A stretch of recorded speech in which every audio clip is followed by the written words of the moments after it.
Okay, this is our last session of Global Local Politics. Welcome those of you who are here and others who are being hygienic at a distance. Questions of all sorts are open, and we'll have the presentation, one student presentation at the end. Questions?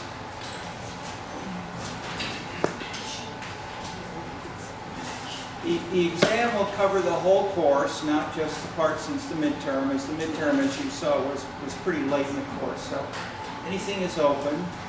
I can mention some general themes in the course if you don't have any questions, but I want to let you raise things first.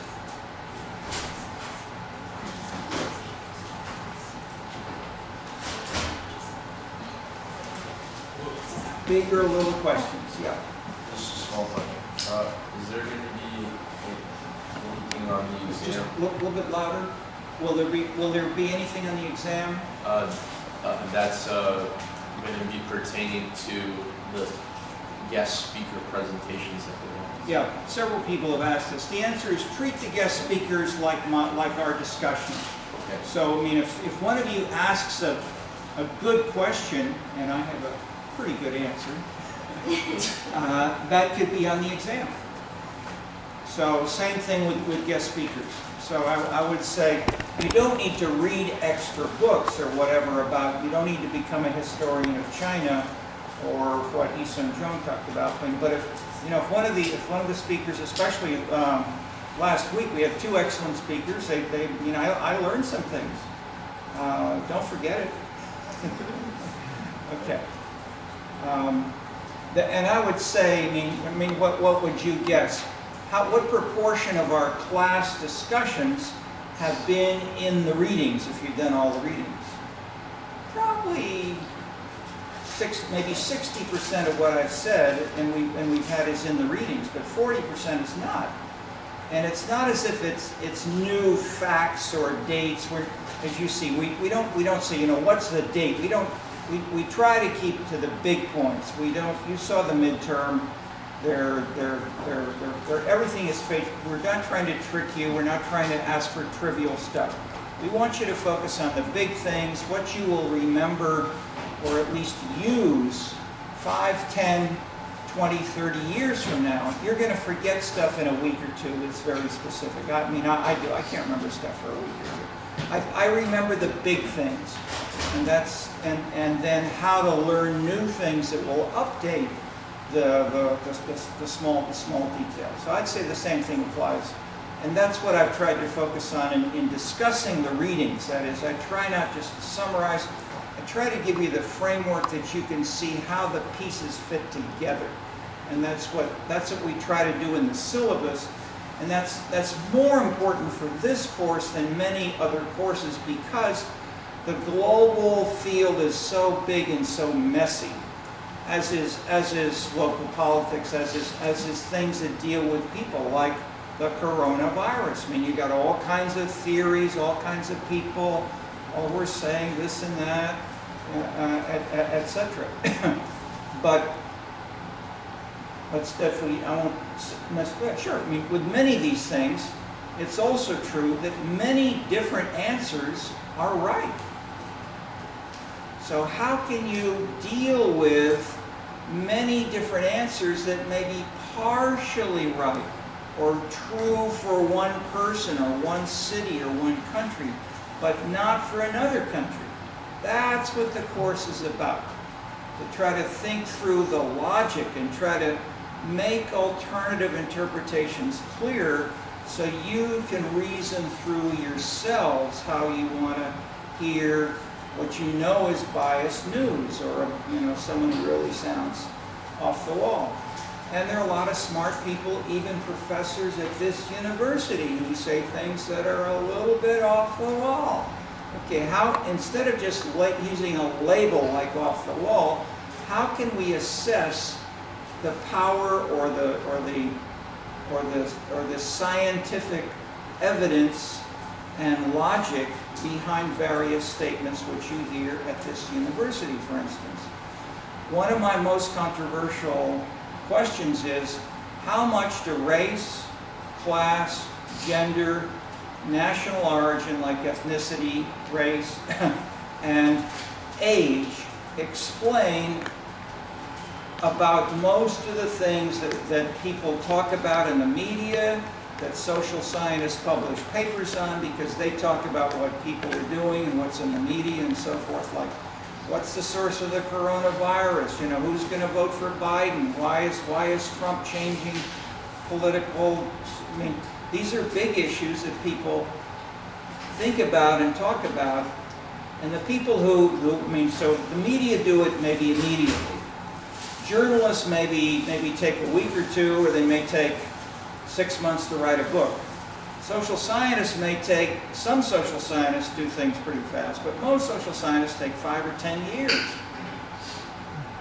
And it takes longer, like testing a new coronavirus, to really test and test and test.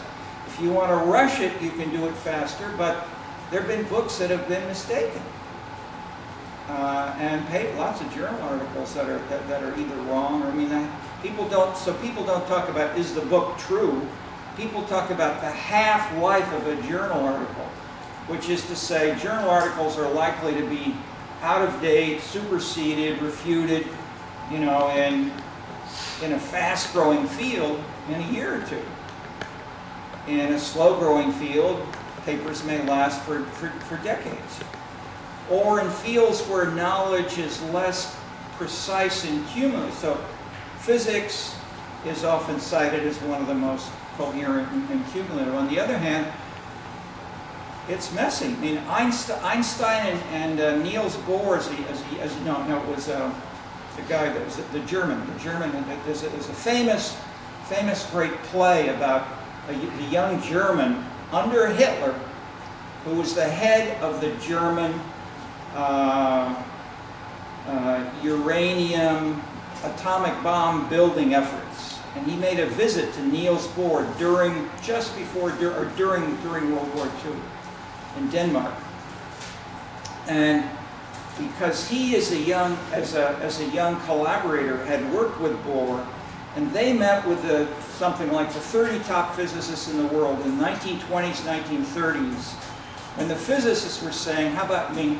And they met there with Einstein. So Einstein was there every single year. And people then talked every day. And one of the biggest issues was Einstein's theories.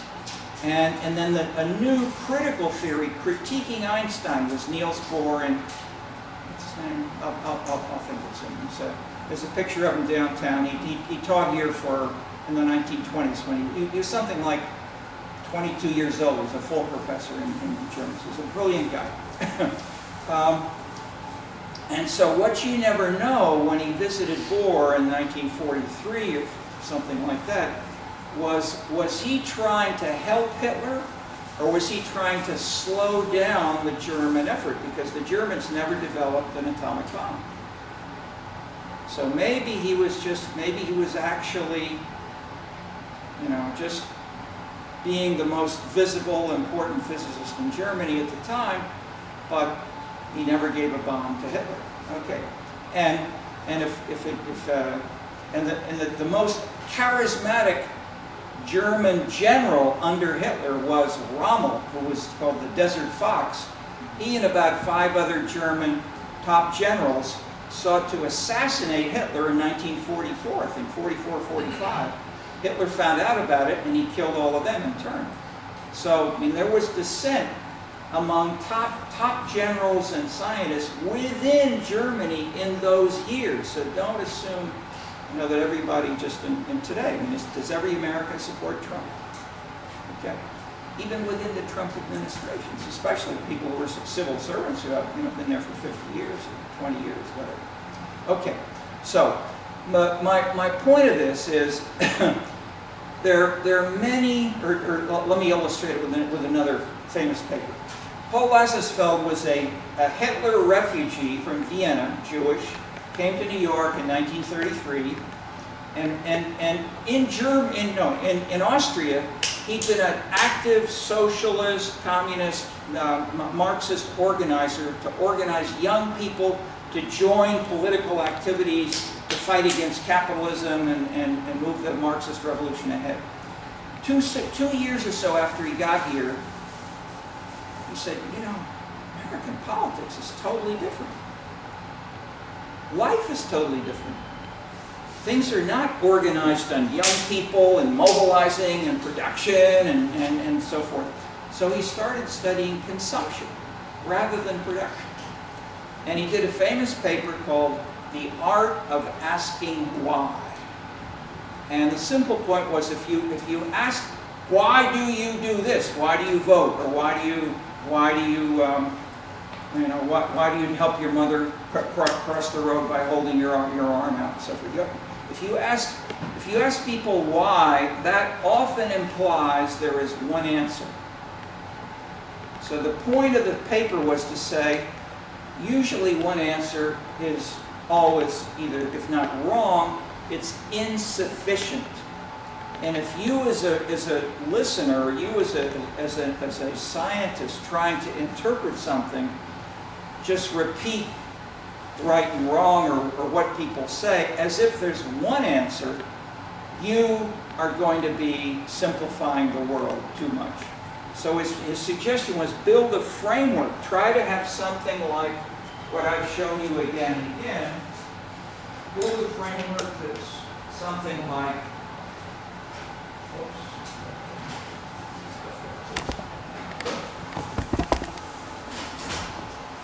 wow, Meiji Restoration, Japan. This is big stuff. Okay. Okay.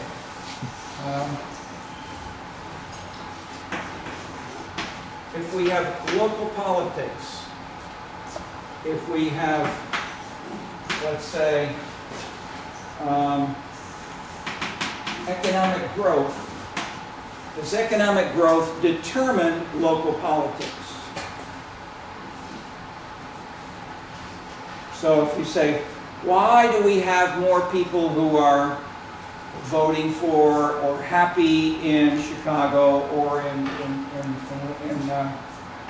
or paying their taxes or revenues? The revenues go up in Chicago, revenues go up for local governments in general, and the answer may be if you have more economic growth, you have more revenues coming in for spending by local governments. True. Okay. Second question then, if that's true, and many people will tell you this, many newspapers will say this, in questions, in hypothetical questions like, where's the beef? Okay. Ought to be replaced by, where's the vegan sandwich? All right. If you look for new things. First question is, how strong is A? So I'm giving you now some things to remember. How strong is A? And if you measure A, and there are multiple ways of doing this, you can try to have qualitative interviews where you interview people in one city. You can ask experts. You hear this on news media all the time. You have people who give you all kinds of rationales for connections. But the simple, at least a crude, but potentially crude, but a precise way, an apparently precise way to measure this kind of thing is called a Pearson correlation, a Pearson R. And a Pearson R can go from +1 to 0 to -1. If it's 0, there's no relationship. If it's minus, it's negative. If it's plus, it's +0.5. It's relatively positive. But how strong is +0.5? And the way that statisticians talk about this is to say, how much shared variance is there between these two variables if the Pearson correlation is 0.5? What's the answer? Anybody? You square the 0.5. You multiply 0.5 times 0.5. So the answer is 25% of the variance is shared, which is to say 75% is not shared, which is to say 3/4 of what city governments do is not explained by economic growth. Okay? That's the big lesson. That is, the bigger point behind that is life is not deterministic. There's not one thing, even in as simple, ostensibly simple a kind of example as this, there's never, almost never one cause. There are many things that work together. Some of them are last week, some of them are 100 years ago, etc. So that's question one. Question two, related to that, is if it's only 25%, what else is going on? And so we can add other variables. And we can either call these OVs, other variables, plural, and say this is what we could call a matrix, a whole set of variables. Or we can say it's just one variable. But if in this course, if we want to say this is globalization, okay, but then from the first class onward, we said, what is globalization? Is it Wall Street? Is it Genghis Khan? Is it the British Empire? Is it Hollywood? Is it the coronavirus? And the answer is yes. That's why this field is so big and messy, and that's why we need to codify it somehow, which we've tried to show you, at least in the syllabus, and maybe in what I've said. Okay, so how do we show that in this kind of framework?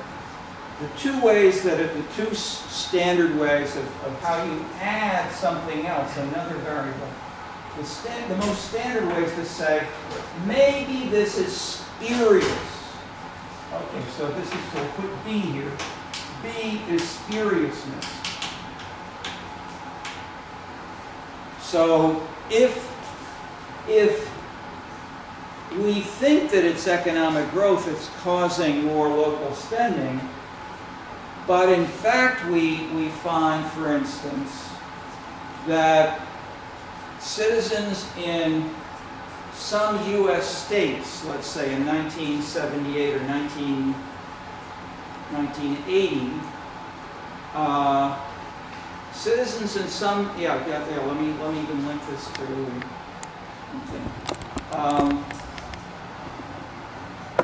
What happened? So Proposition 13 in California, I think was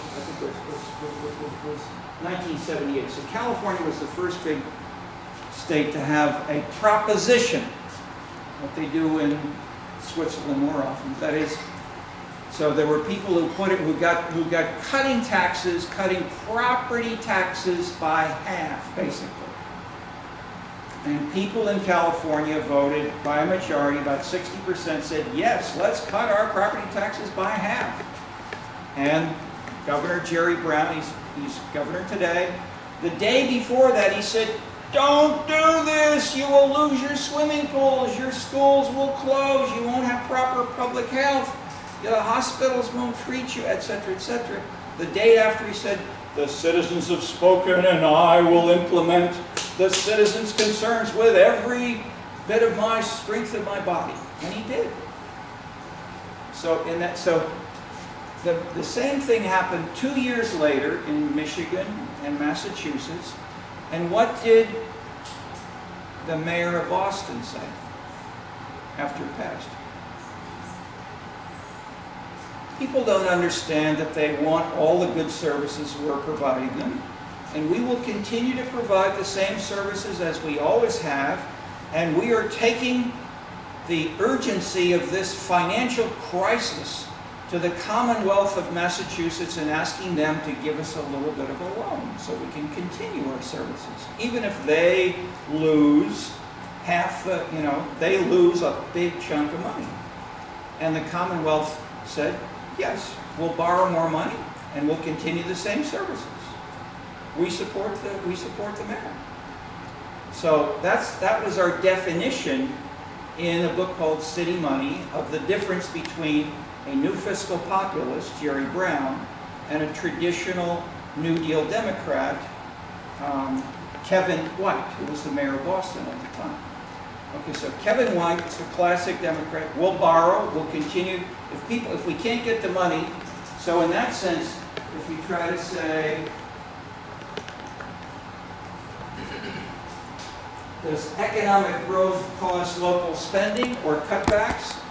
The answer is maybe a little bit, but if we add the other variable and say this is a referendum, maybe, so I'll put in here referendum as one example. In this sense, referendum should explain the cutbacks in California, but not in Massachusetts. Because in Massachusetts, the same basic referendum, citizens voted the same way. The leaders in California, Jerry Brown, said, we will cut, and he did. Massachusetts, they did not cut. Okay. In 1980, so 78 was Prop 13, 1980, Ronald Reagan was elected. The national news media, most political commentators said local governments are now going to suffer because of Ronald Reagan. Were they right? Okay. So if you think back to Lazarsfeld, why were there cutbacks in local spending? Some of it, let me add one more point. In the years before, in those years before Reagan, a majority of local governments had mayors and city councils. Majority were Democrats. Most local officials were not Republicans; they were Democrats. But they I'll add one more piece. So basically, this is the big implication of the book called City Money. That is, it refutes the interpretation that Reagan caused Reagan caused the big downturn of the welfare state. I mean, many people you read today, Margaret Thatcher followed Ronald Reagan, and Ronald Reagan and Thatcher destroyed the welfare state. You can read that 1,000 times. It's wrong. That's my point. And how can you test it? By looking for variations. Where do you find, and you can either do this qualitatively by, as I've done today, comparing Massachusetts with California, or you can do it statistically. If you take all the 50 states, or you take 10,000 U.S. localities, and see which are increasing or decreasing in spending and when. And we basically we didn't have 10,000, we had a more limited number. But basically, if you look at local spending, you then find, if you just take the whole U.S., I mean, I think we had every city over I'm blocking, but we have different changes over time. We've had bigger and bigger and bigger surveys of cities over the years. But basically, a simple way to look at this is, was there a big change in 1980, in 1978 in California, which would have to be the case if it were Reagan, or if it were Proposition 13, or other states maybe following California? The answer is neither one. The big change was in 1974. 6 years before Ronald Reagan was elected, half of U.S. local governments cut their spending. These were, and nobody paid any attention. The New York Times, Wall Street Journal ignored all this stuff, Washington Post. Why? Because the mayors were Democrats. They did it quietly. They didn't talk about it, or if they did, they'd say, "Oh, we're just doing what citizens are forcing us to do. We have no power to do this. We have no." That is, they didn't act like Jerry Brown or Kevin White. We can't make any difference. This is just, we have no choice. Yeah. contextualize that? Like, was there like a coalition, like an agreement that was of these mayors acting together? Like, were they talking with one another? Yes, and I'm talking about this because I was an active consultant with the United States Conference of Mayors in those years. And the president, and I had a conference, I invited the president at the time, and I asked her that question. Are there other mayors like Jerry Brown and Hurt Sheep? I mean, she was mayor of Lincoln. Is it Lincoln or what? Wichita? What's the capital of Nebraska? I can't even remember. Should I say how good I am on U.S. history? Okay. Anyway, she was mayor of a middle-sized city in Nebraska. But she was important for a couple of years in Washington because she was the president, and I asked her that question, and her answer I asked, are there other mayors in the U.S. that you talk with who were acting like you and later on do what Jerry Brown did? And her answer was no. We don't talk at all because we don't want to rock the boat. And the boat was set by the National Democratic Party or the parties and the United States Conference of Mayors members and staff.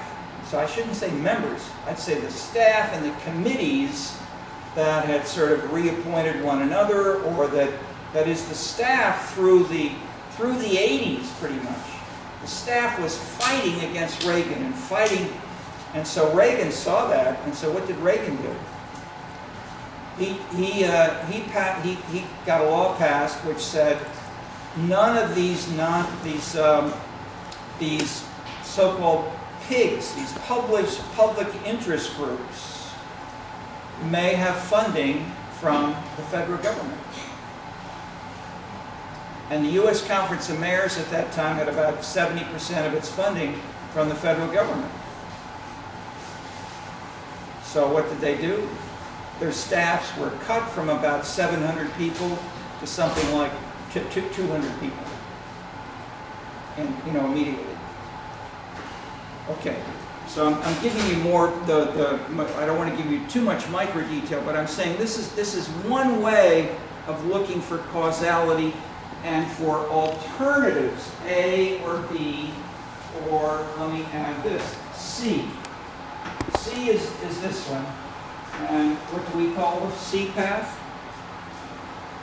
I lectured on this about 2-3 weeks ago.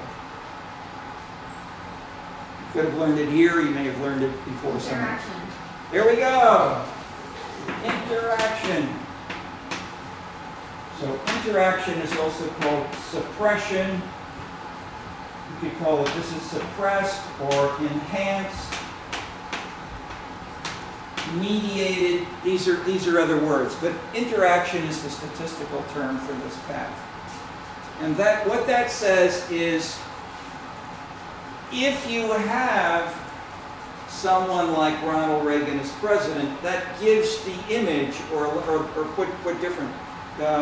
If Proposition 13 passed, and people say in Oregon or Washington or nearby California say, maybe the voters of my state feel about the same way. Maybe they do surveys to even find that out.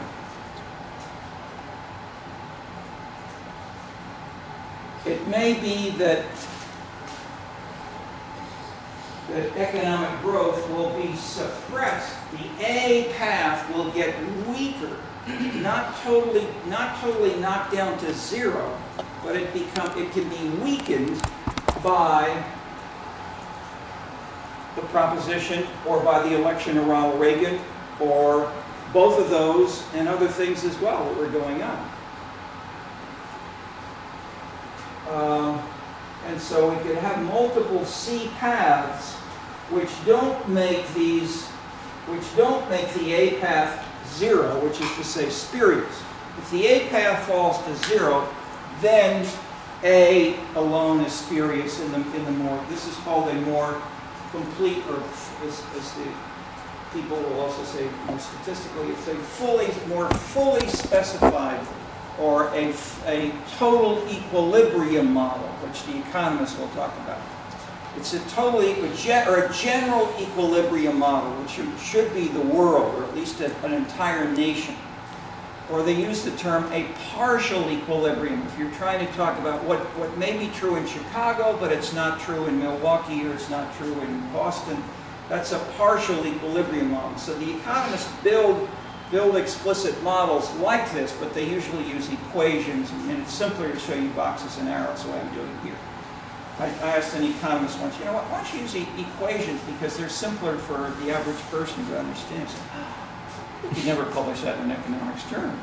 Okay, so economists use equations, but it's the same idea.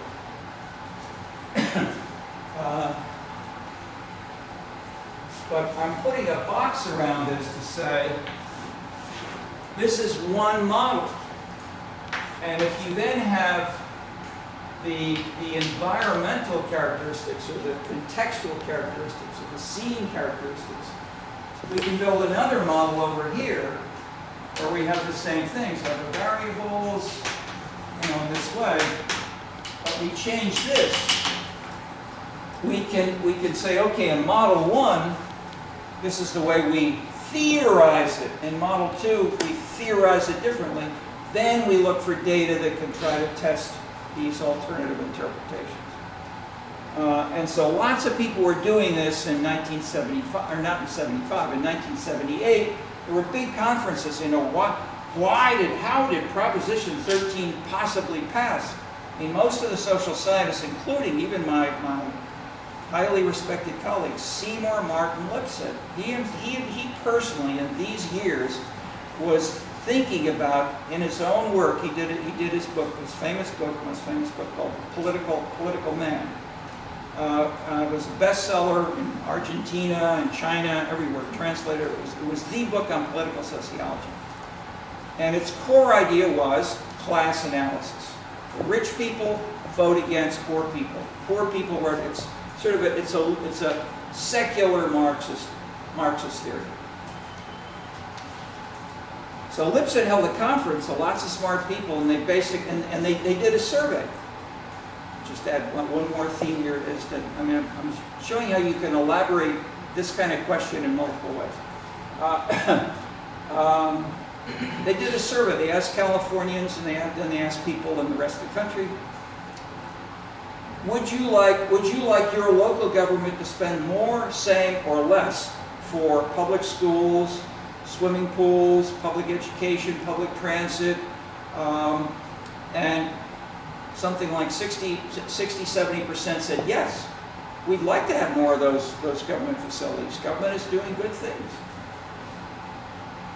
And based on those results, they held a conference and they said, voters in California must have made a mistake.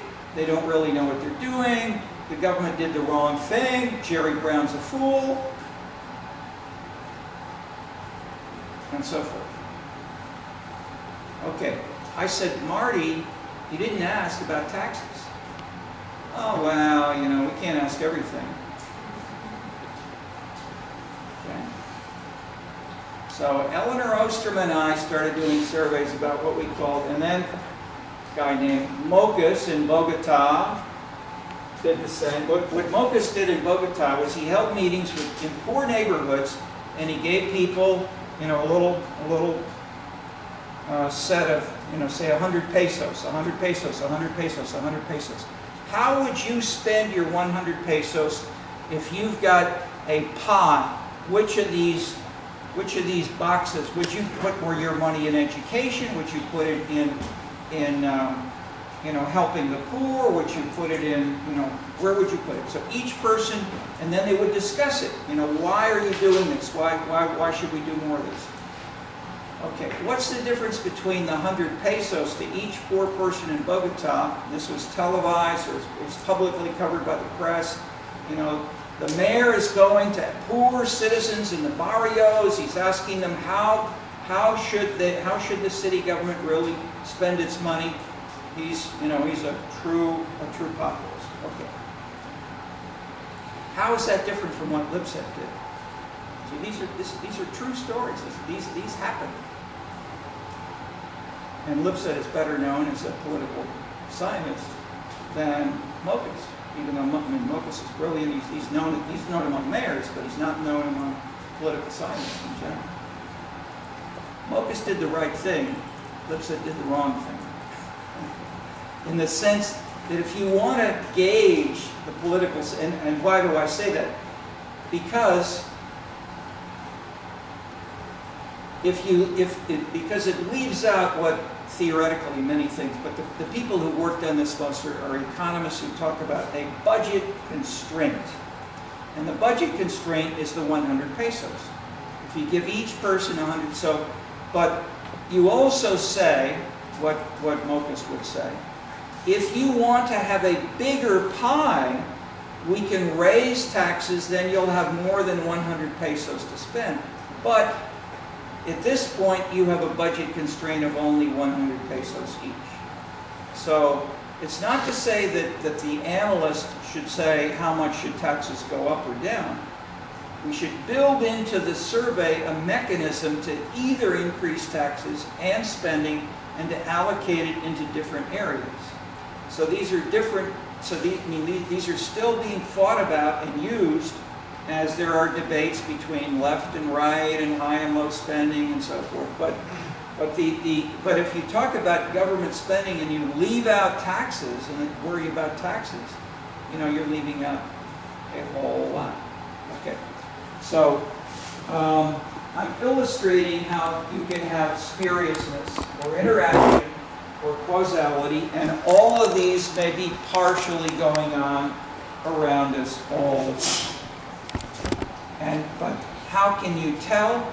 I mean, if we had a lot of money, I mean, the simple answer is you can do a survey such as of the states, of cities, and then say how much is their spending going up or down, and you can analyze this and get numbers the way I've shown them to you there. So I've shown a Pearson R, but the way that you do this in a multi-causal model is something like a regression coefficient, a beta or a B, or other kind of statistics. So we're not teaching you statistics. This is not statistics. This is logic. This is philosophical logic. But it informs. But there are multiple ways which you can answer it, and you don't need any statistics to get to the answers which I've given you here. I haven't said anything in terms of fancy statistics. I've told you Mokus, Lipset, 100 pesos. I've tried to explain this with actual, true examples, but which have huge implications for debates going on around the world. I mean, the classic left-right issue was how big should government be? That's changed as we've added with the new political culture. We've added more social issues, but the classic issue for 100 years in Europe was big government, more welfare state, or cut the welfare state. And I'll add one more piece to that. Who was the most famous example in Europe of doing what Ronald Reagan talked about? I already mentioned her. And it's, it's not Thatcher, it's, what is it? Margaret Thatcher. Okay, Margaret Thatcher was hated and fought by, went to all kinds of meetings by the political scientists, by the mayors, because same thing in England. Most of the local governments in England were Labour Party. So they really hated Thatcher because she was like Ronald Reagan. She said, cut the budget, cut the budget. But in fact, local government spending under Thatcher went up. She did not do what she said she wanted to. And the same thing with Reagan. Now maybe you could say it didn't go up as much as if they had said something else. But I mean, if you look at, numbers are still coming in. I won't try to say anything specific on Trump, but there for sure there's some let me use a more visible example. In England now with Brexit, the new Conservative government is drastically, Trump basically Trump has cut taxes, but he's also increased spending on a number of things. So the the gap between spending and borrowing has been filled, but between spending and taxes is filled by borrowing. So you borrow money. So the national governments can do this, but local governments, this is a course on global. Local governments in general, and in the U.S. especially, may not borrow. That is, you may not borrow to fill a budget deficit. The national government can. Local governments can borrow for infrastructure. So to build a building, you float a bond and you say, okay, and the collateral for the bond is the building. So if the bank says, you know, you're not paying your fees, your interest and principal on this bond, we're going to seize the building. There's collateral. Whereas if the U.S. federal government borrows, there's I won't say there's no collateral, but there's not specific collateral of that sort. So that's the rationale that people use to say local governments may not borrow money, at least for the so there are ways around this. The city of Chicago, for example, has a building improvement program, and they borrow for that building improvement program. And the money comes in, and New York did the same, basically in the New York fiscal. You borrow lots of money, and then at the end of the year, you pretty much pay the interest and principal. But sometimes there have been investigations which say, well, you floated a bond to build a new police department office. Where's the office? It never got built. Are we talking about borrowing from like the IMF, like these kind of world banks? Anyway, okay. Private or public sector, either one. And I mean, Latin. Okay, I don't want to go on too much here. What I'm trying to illustrate are the general points which apply to all the sections of the course and everything else we do in life. Okay, so remember the art of asking why. Remember 10 or 15%. Let me change this. I said if we have 0.5, but in general, we never get that high. Generally, we get about 15% is most of the shared variance in most of the things that we said. 15, if you have a high enough number to be, let's say,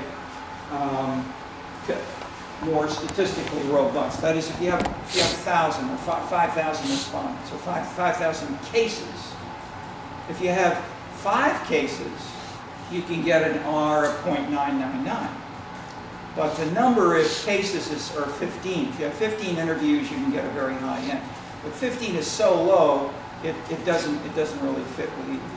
So the 15% which I've used for some time is based on a larger end, not small ones. Okay, let me stop on that as I've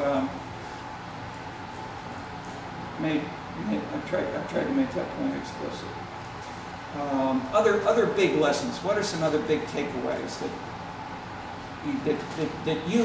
I mean, what have you learned? I'll ask you, and let's talk maybe about and see if we got.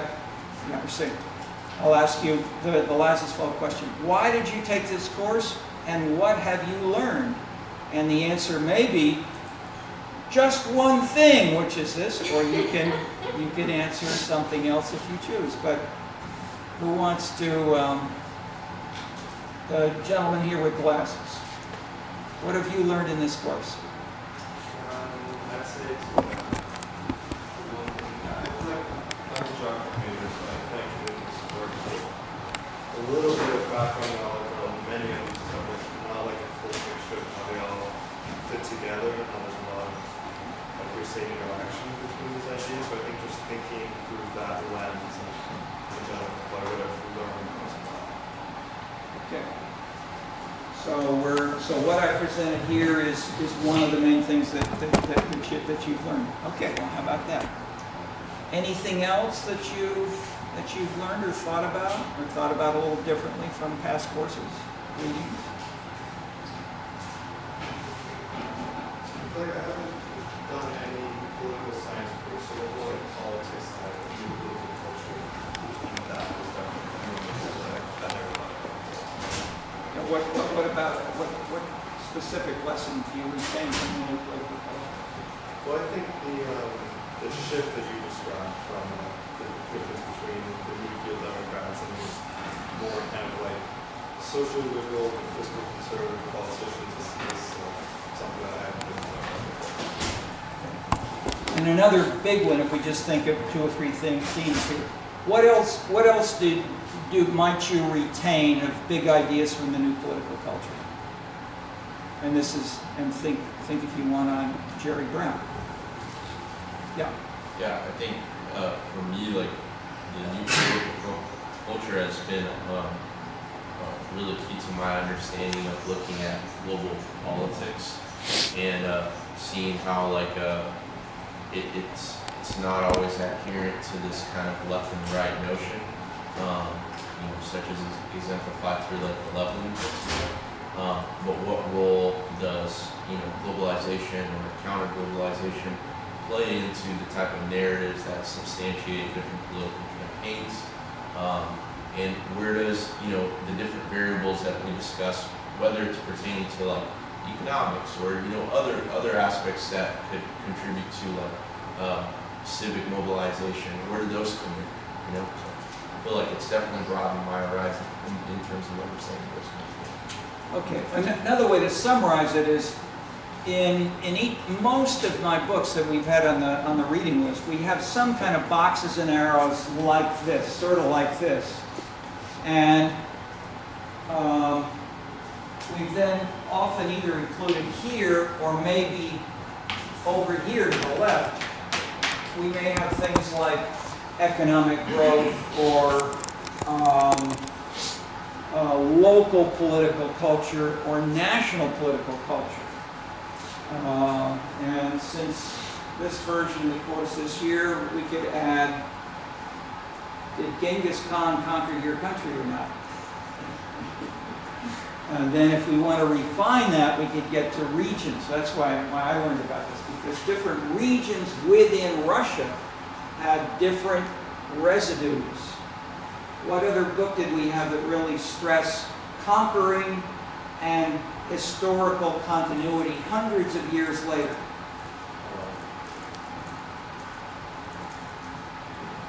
Not meant to be a trick, but we should all know this.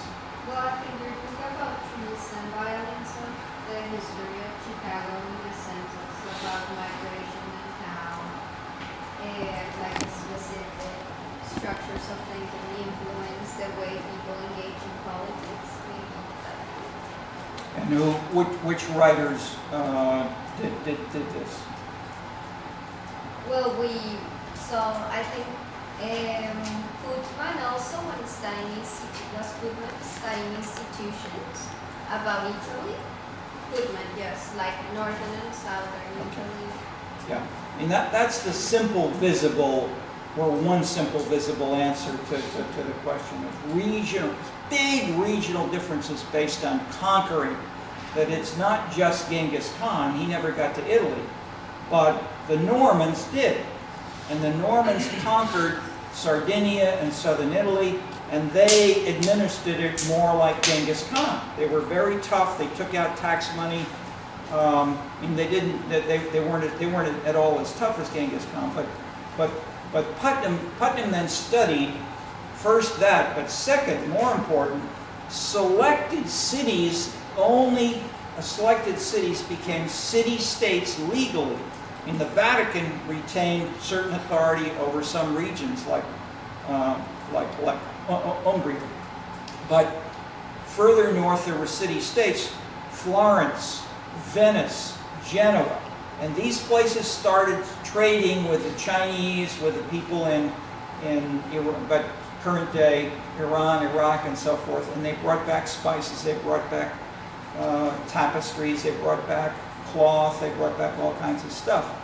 And this was the beginning of what is called the Renaissance, the end of the so-called Middle Ages in Europe, that instead of being a more closed feudal system, these new ideas came in. And the biggest, most visible one, just in Florence, was the Medici family, and they became the financiers. They financed A lot of stuff in other parts of Italy initially. Then they started financing the King of France. Kings, people all over Europe. They were big finance folks. But they charged them different interest rates. And so the interest rate which they charged is an indicator of how risky were different political leaders in political systems. And the classic example is the Dutch could borrow at something like 4%, because the Dutch paid back their loans. The King of France had to pay over 50% every year. He had to pay a whole lot of interest because the King of France was notoriously irresponsible at paying his debts. So people said, you didn't pay back those last 2 loans, so we'll give it to you, but you got to give us a lot of money right back fast. And so King of France didn't like that very much, but he said, well, I don't like it, but I'll take another. So he did. Yeah. Also Elazar, right? Yes. So what's Elazar's big point? I think Elazar's. What's Elazar's big point, somebody? Okay, people bring culture and history and values on their backs when they migrate. So if you're an Israeli and let's say before Christ, you carry those, and this is in Max Weber's book called Ancient Judaism. You follow the Old Testament, what's today called the Old Testament, or the Torah of Jewish belief. After Jesus Christ, some people in Israel became Christian, and some of them then went to other places, and many ended up in Rome. They were slaves. They were taken to Rome by the Roman soldiers, and they were, some were fed to the lions, etc. But they hit it. But then, in the Middle Ages, when Rome had problems, they said, Christ has the word. And after a couple of 100 years, the Roman Catholic Church emerged and replaced the Roman army in being the only institution that was sort of a global-like institution in Europe for hundreds of years in the Middle Ages. Only that there were no nations. France, Britain, Germany didn't exist. You had tribes, etc. But the Roman Catholic Church was there. Okay, so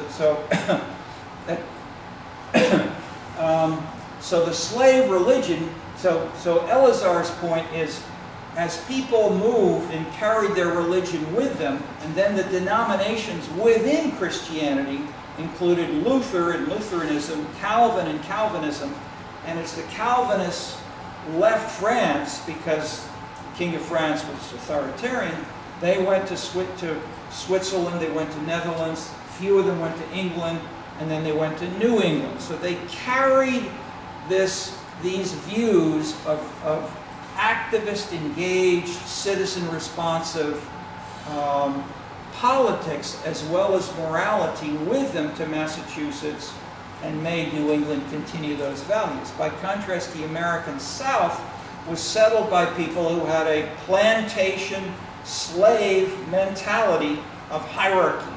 And that hierarchy persists in part today. There are big differences across the regions of the U.S., which are variously exposed to it. And last, I'll ask again. Anybody, any of you from the South? Okay.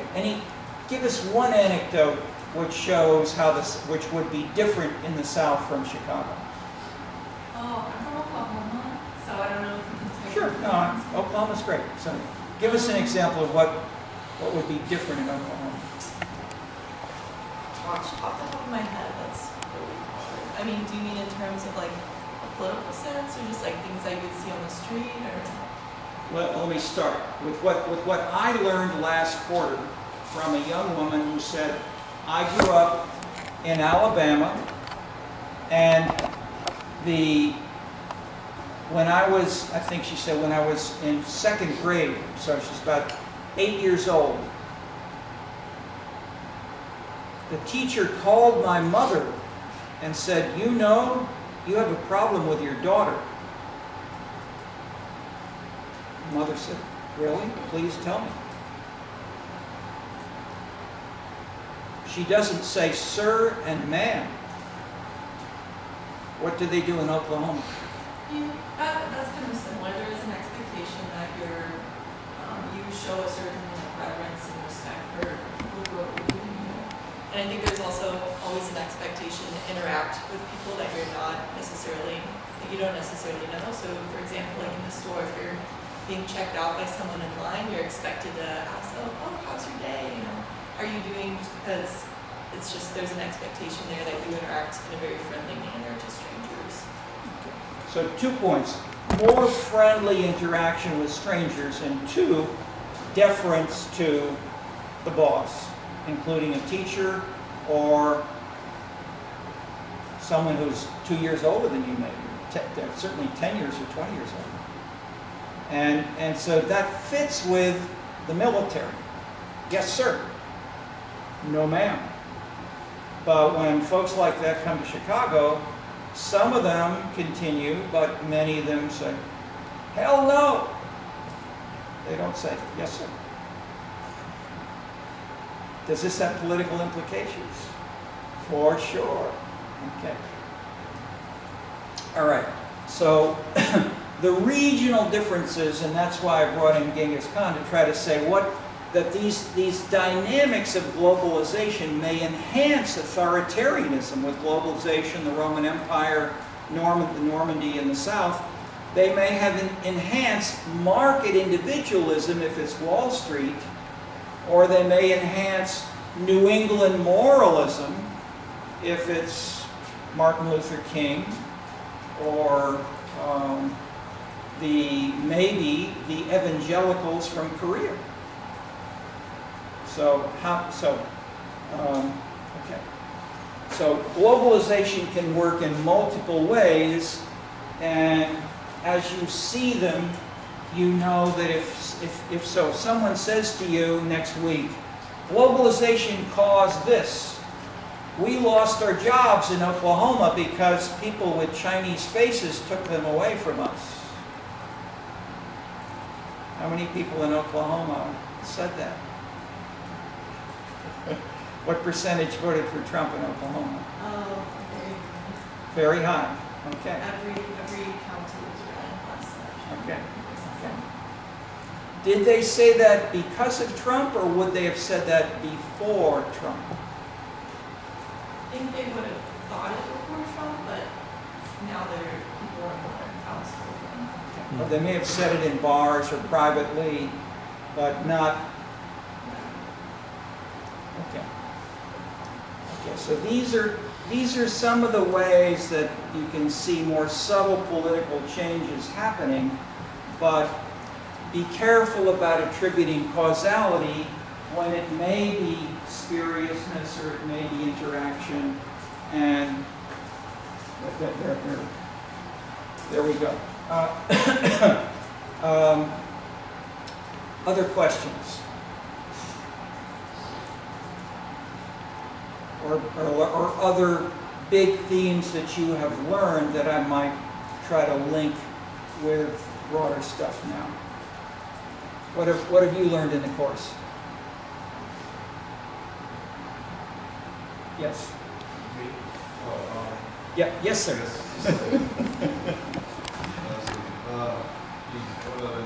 I think probably just more like a global, I guess, mentality shifts against like. You say mentality shift? Yeah, like especially with Trump and just the way that like, I guess like over-regulation can kind of push the people towards like, going against the establishment, if that makes sense. So like we've seen that in like Brazil as well, and in other countries. So yeah, I think it's just like pretty relevant to us right now, 2020, to see like just how the new sort of global politics, especially presidential races, how they're changing and why they're changing and stuff. And I've heard you talk about Colombia a lot, which is where I come from, so. You're from Colombia too? My parents are. Ah, okay, great. I go down there every year, so it's cool to hear about that because I think it's a good example of a third world country that's kind of like developing and getting better. Like definitely in the upswing. So it's interesting to see. I think they're a good case study just for different policies, and especially now with mass immigration from Venezuela, just like how they're dealing with that. So yeah, I think there's a lot of things to take from it. Okay, great.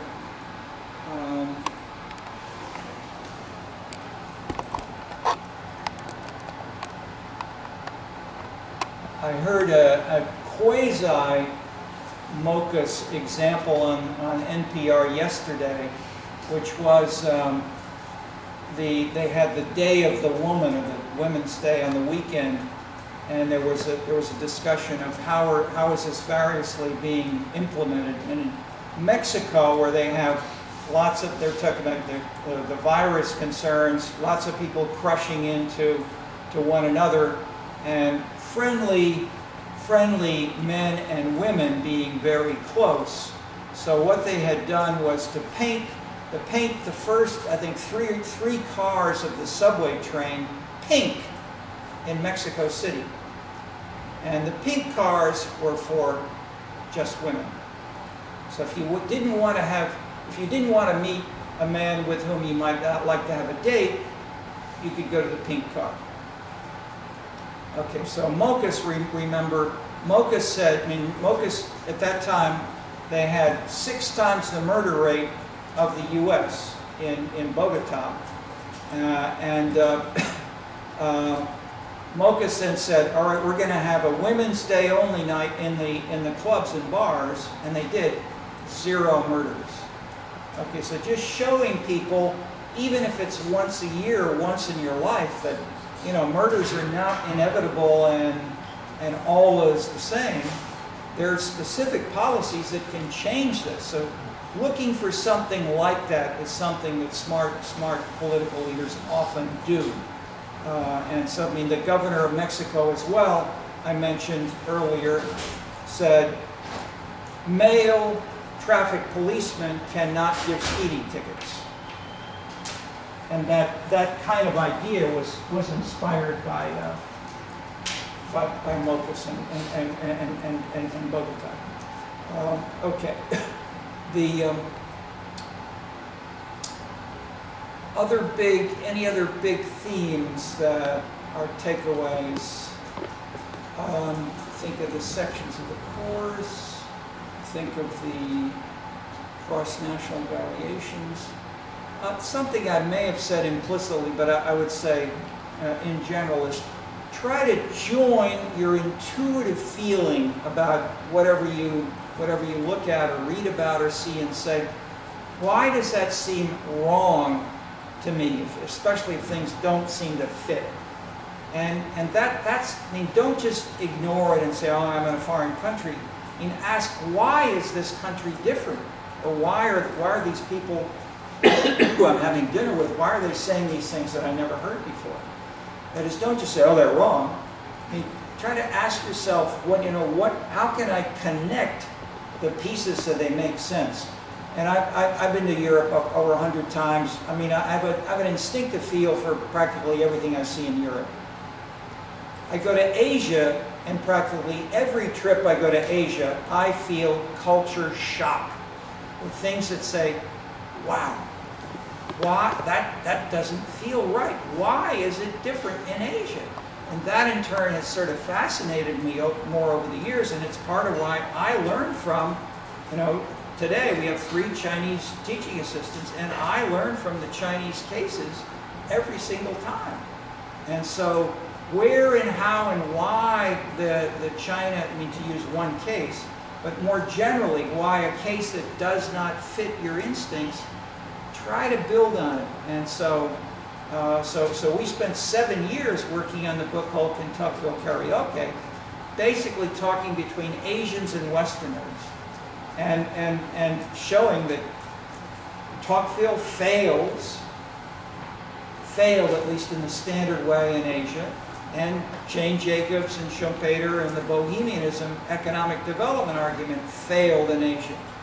But then we found if you look at the arts and karaoke. There are other things which could maybe show us how Asia and the West do connect. If we find there are lessons of common patterns, if we redefine or we bring in something about the environment of certain kinds of arts and culture, and more generally the meaning, the specific meaning of participation, rather than just saying, as most American and Western studies, they just measure how many organized groups do you belong to. And if you belong to more, then that's high for a country. If you belong, and that's Putnam. So Putnam's bowling alone said the number of organized groups is going down, and we therefore have problems.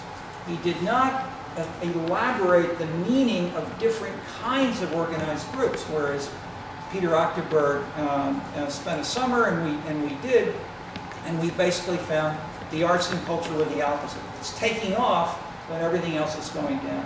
Why? Okay, so and then how does this work in Asia? So these are some of the things that can start with, you know, a sense that something's wrong.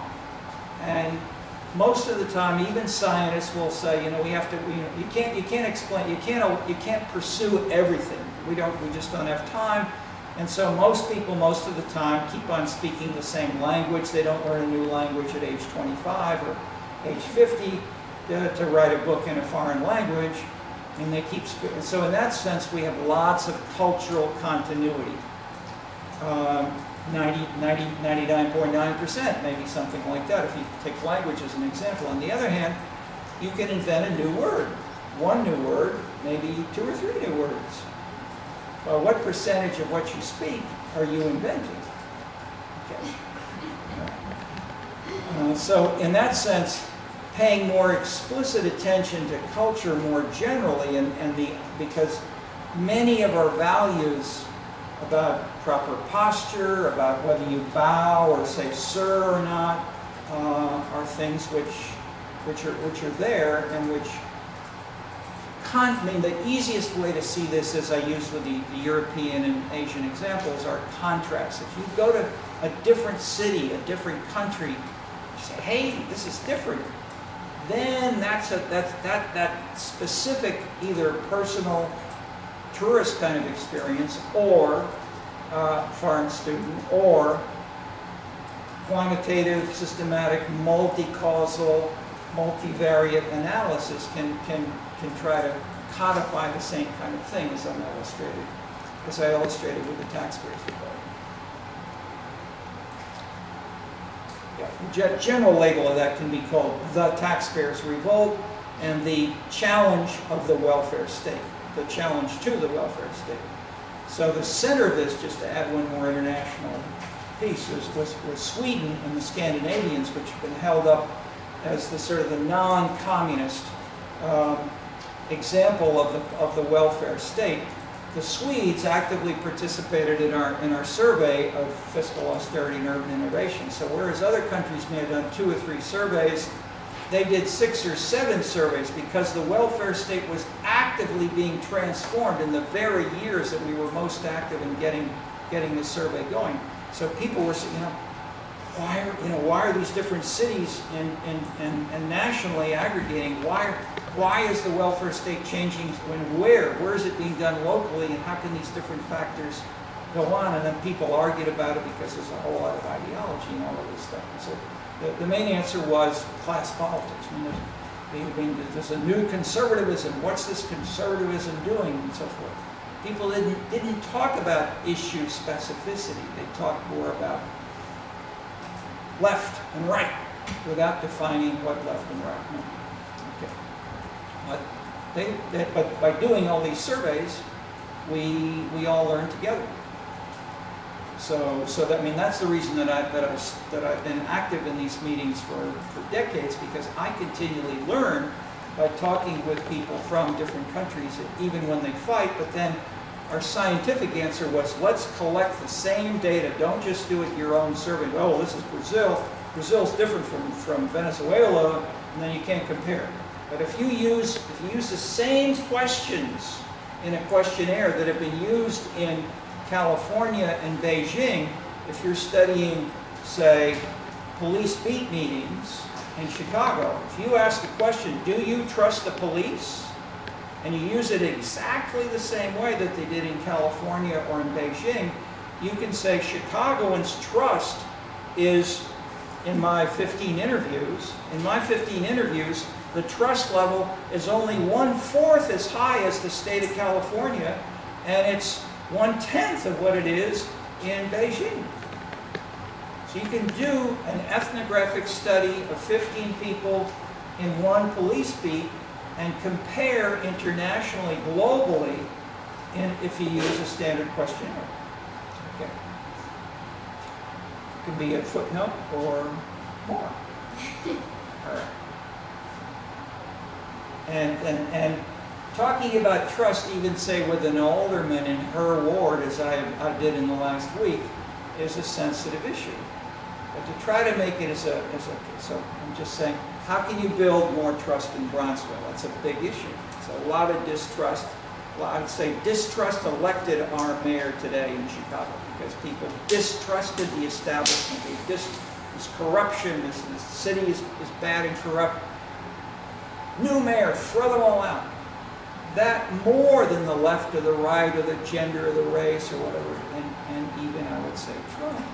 That's a big factor. Brexit. Okay. One factor along the lines.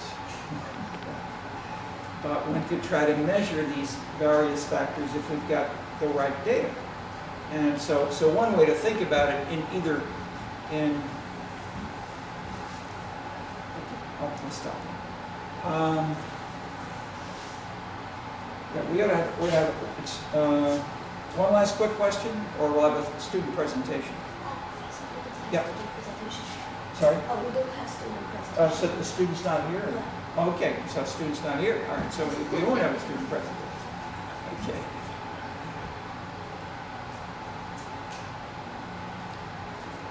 Yes? So earlier in the quarter, we discussed how different regions of Italy, if you posted them a question, can you show us this form, and different areas of Italy respond differently. Do you know if there's a difference in how different regions of Italy are responding to the government when it comes to the coronavirus and the quarantines? If different regions are responding differently to the government? Yeah, I only know what I've seen in the paper, but the first virus cases were in the north around Milan, and they imposed they imposed very strict quarantine on a few cities around Milan. Then cases began to spread in many other parts of Italy, and now it's become a national government leadership decision. But I'd say the details I don't know. But if we try to answer your question more generally, we can contrast, say, global, national, and local policies. And this is what's been written up a fair amount in the last few weeks, is the differences among cities within the U.S., but at least this has been in the U.S. press. I'm sure there's more if you look. Of the biggest virus problem in the 20th century was in 1918. It was right after World War I was over. The soldiers came back, people celebrated, and they had victory parades where thousands of people would come out and cheer and cough. And the virus spread, and so doctors and others began to say, be careful, maybe you shouldn't have a victory parade. So first there was professional discussion, and some people paid attention and most ignored the doctors. Then you had city-level mayors discussing this, and the city of St. Louis said no victory parade. The city of Philadelphia said, we want to sell victory bonds, and we want to show the national government that we can do this well. We will celebrate the return of our soldiers and the victory of the Allies and so forth. And 2 days 2 days later, every hospital in Philadelphia was filled, and there were many, and there were some, well, and in the, yeah, there were 50,000, no, there were 50,000 American soldiers who died in World War I. How many coronavirus, or not corona, how many virus is called, in those days it was called the Spanish flu. How many people died in America from the Spanish flu, 1918, compared to World War I? Probably you never heard of the Spanish flu before. I mean, I didn't know this until this week. I just read it. Assuming that we're being told what we're reading these days. 500,000. 500,000. 500,000. 10 times the numbers of the soldiers who died American soldiers who died in World War I. 10 times as many. 500,000 people died from the Spanish flu in 1918. But if you lived in Philadelphia, you'd be dead now. If you lived in St. Louis, you'd be alive. So local policies can make a difference, but in Italy,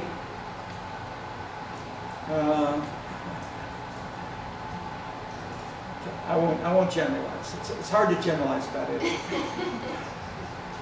Fascinating. Spencer, yeah. Did you talk about, and I just saw a brief headline on this, but I think it's pertinent as well too, how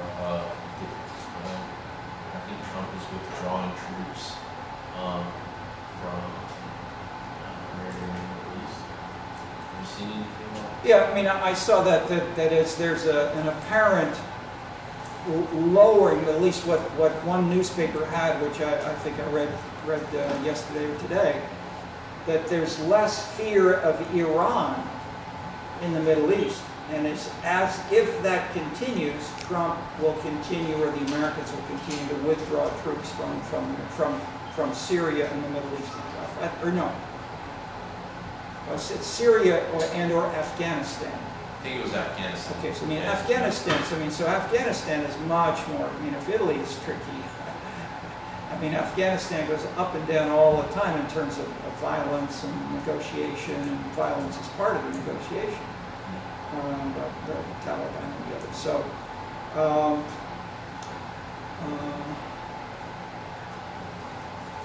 Putin's better at this than most American leaders. And that's the other headline. He's going to be around for a while. How much is he driven by moralism? Okay. So I'm sorry, I don't want to get off the big no, but that is the fundamental background. I mean, Putin gets more and more popular with these clear foreign affairs, military successes from the standpoint of the Russian citizens. So with the Olympics, even though there was corruption and they gave drugs to their athletes, they still won a whole lot. And the Russian media didn't play up except for the bad side. That is just before the Olympics. Just in a sense, this is what Putnam and others left out by not incorporating more explicitly the context, or the national context, which changes the way that people think about this, and maybe why and how the causal arrows differ. And so if you're in a more authoritarian national context and you have more control over the media and over, say, in China, and if you have, I mean, most civil organization, I did a book, we were invited by the Ministry of Civil Affairs in China to do a book on the social sector, or the third sector. Non-profits and so forth, as they're called in the West. Those organizations, and I gave you a lecture on this, it's in the book as well, book with Megan Kalman. Each organization has to report to, or have a collaborator who is a sort of trusted higher level government organization. So if you're a local environmental organization, you need to report to another, an organization, sort of follows you on a daily basis. Then you have your license to continue renewed, and it can be terminated if you act irresponsibly. Okay, so the this in turn constrains the civic organization. So if you look for the path, where and why are civic organizations more important in some cities? Okay, Chicago is like China in that sense. Chicago, especially in its past, Chicago has no Tocquevillian tradition. You had say from 1933 until the 70s or 80s, some will say today, but at least until more recent years, after that, the Cook County Democratic Party worked with certain civic organizations, and these were called,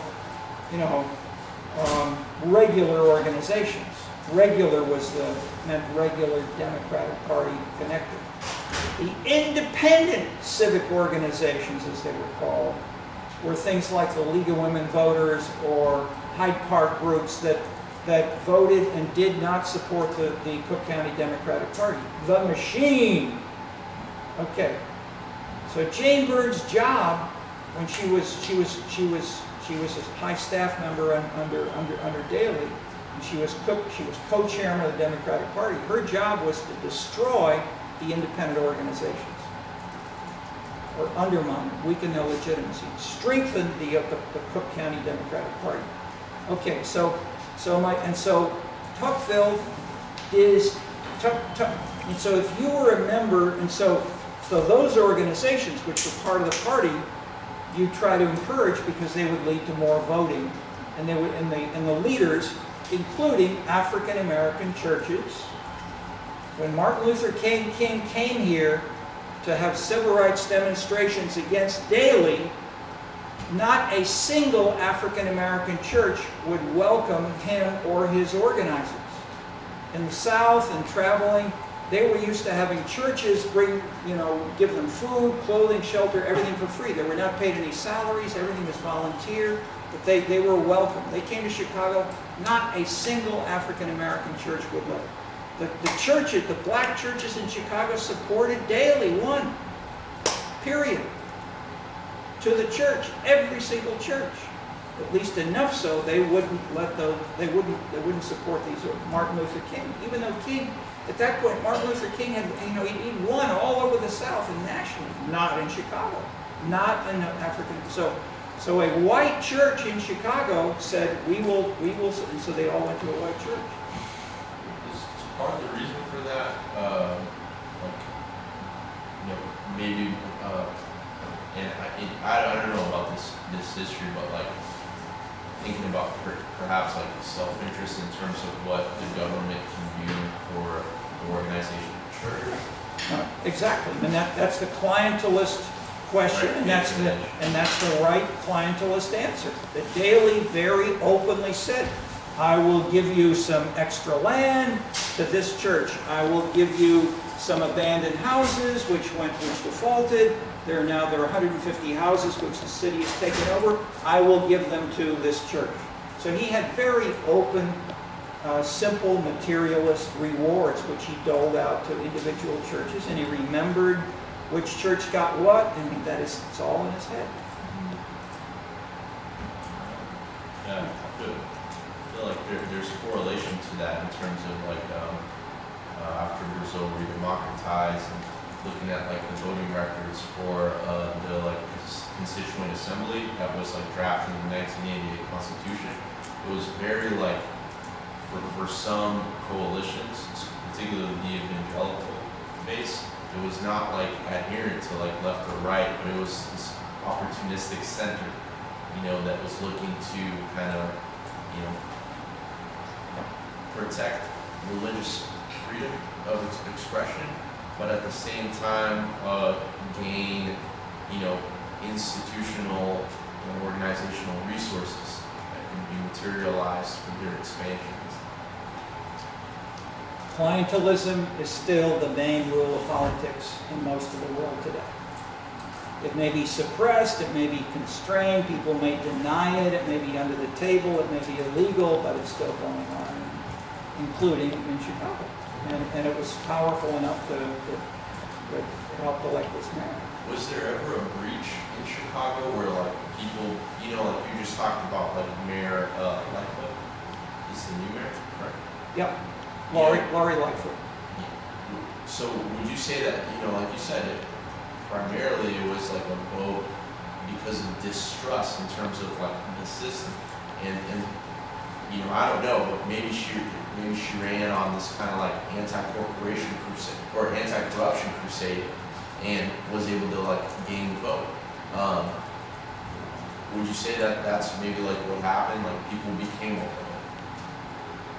like the corruption became more blatant? What's like the transition from like knowing that it's happening, you know, inconspicuously, but then all of a sudden it's like, well, we need to change this. The most dramatic piece of this Chicago answer to your question was the top candidate was Toni Preckwinkle, who'd been alderman in parts of Hyde Park. She's a former student of mine. I worked with her with students for years. She and her husband both. And she was then elected president of the Cook County Board, which she still is, for a couple of terms. And when there was a survey, and